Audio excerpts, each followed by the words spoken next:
یا صدقہ کریں گے یا کسی کو تحفہ دیں گے.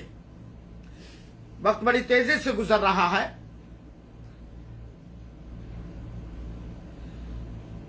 ایک مسئلہ اور جان لیجئے کہ مان لیا کئی لوگوں نے قربانی کا جانور خریدا اور غلطی سے کسی کے قربانی کا جانور دوسرے کے قربانی کے جانور سے بدل گیا.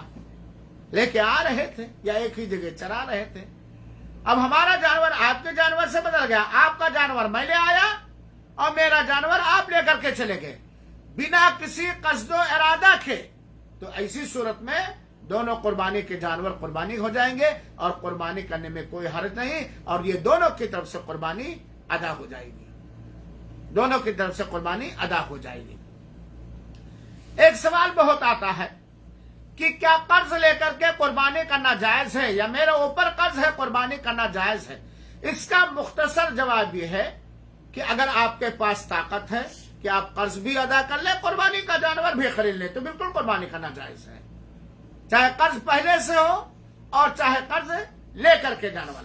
لیکن اگر قربانی کرنے کی وجہ سے بہانہ نہ بنائیے گا. بہت سارے لوگ حیلہ بہانہ بھی بناتے ہیں. بنا حیلہ اور بہانہ کے اگر یقیناً قربانی کرنے سے یا قربانی کا جانور خریدنے سے قرض کی ادائیگی میں ناقابل برداشت مشقت و پریشانی ہو جائے گی تو آپ پہلے قرض ادا کریں گے قربانی نہیں کریں گے. لیکن آپ قرض بھی ادا کر سکتے ہیں. قرض لے کے جانور لائے بعد میں قربانی وہ قرض بھی ادا کر سکتے ہیں اور قربانی بھی کر سکتے ہیں. تو ایسی صورت میں آپ کو قربانی کرنی چاہیے. میرے بھائیوں بات یہاں رک کر کے قربانی یہ اللہ کے یہاں بہت محبوب عبادت ہے. دیکھیے اسماعیل علیہ السلام نے اکلوتے بیٹے کی قربانی دینے کے لیے رضامندی کا اظہار کیا تھا اور لٹا دیا تھا. ذرا سوچیے. اور اس میں حیلہ بہانہ نہیں کرنا چاہیے. نہ اس میں ریاکاری آنے دیجیے نہ دکھاوا شہرت نہ موری کالر اونچا کرنا میرے یہاں قربانی ہے. اخلاص کے ساتھ اللہ سے اجر و ثواب حاصل کرنے کے لیے قربانی کیجیے. اس میں حیلہ اور میرے بھائیوں میرے سمجھ میں بات نہیں آتی ہے. میرا درس اسی لیے لمبا ہو جاتا ہے. بیٹی کی شادی کرنی ہے ابو جان کو. 5 سال سے تیاریاں ہو رہی ہیں جبکہ ابھی رشتہ طے بھی نہیں ہوا ہے. مکان بنانا ہے 10 سال سے تیاریاں ہو رہی ہیں. بیٹی آج پیدا ہوئی حرام کام کے لیے فکس ڈپوزٹ شادی میں تیاریاں ہو رہے. قربانی اچانک آتی ہے کہ اعلان کر کے آتی ہے چلا کر کے آتی ہے ہیلو کر کے آتی. کون مسلمان ہے یہ نہیں جانتا کہ 10 ذی الحجہ کو قربانی کرنا اللہ تعالیٰ کے ہم محبوب ترین عمل ہے اور پورے 12 مہینے ملتے ہیں.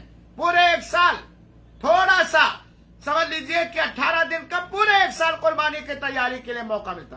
دراصل اگر ایمان دل کے اندر اسلامی شعار کی تعظیم ہے اللہ کا تقوی ہے بندہ مومن ہے تو شروع دن ہی سے وہ یا تو بکری پالے گا یا بکرا خرید کر کے لائے گا اور گھروں میں حلال پاک غذا سے اس کی پرورش کرے گا. قربانی کرنے میں کوئی مشکل نہیں. ٹھیک ہے جناب میں شہر میں رہتا ہوں میرے یہاں جانور رکھنا بڑا مشکل ہے.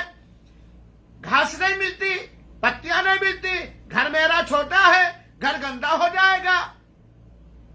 جناب ایک مشورہ دے دوں سال اگر قربانی کرنے گھر میں ایک لفافہ لٹکا دیجئے چپکے سے جہاں آپ کی تجوری ہے اسی تجوری میں ایک انویلپ ایک لفافہ رکھ دیجئے اس پہ لکھ دیجئے انشاءاللہ قربانی. ہر مہینہ تھوڑا تھوڑا اپنی آمدنی کے حساب سے جانتے ہیں عام طور پر بکرے 12,000 15,000 16,000 20,000 کے ملتے ہیں. ہر مہینہ آپ تھوڑا تھوڑا اس میں گھساتے جائے اور گنیے نہیں. گنیں گے تو کہیں گے ہو گیا. گھساتے جائے اور جب قربانی کا جانور لینا ہو لفافہ کھولیے قربانی کے جانور کا پیسہ آپ کے پاس بنا کسی مشقت و پریشانی کے آپ کے انویلپ اور آپ کے لفافے. دراصل دل کا تقوی دراصل اللہ کی قربت حاصل کرنے کا جذبہ دراصل اللہ کی دی ہوئی نعمتوں کا شکر گزاری کرنے کا ارمان اور امنگ اور طلب دراصل اہل و عیال کے دلوں میں اخلاص کے ساتھ غربا مساکین کے دلوں میں رشتہ داروں کے قلب و جگر میں ایسے خوشی کے دن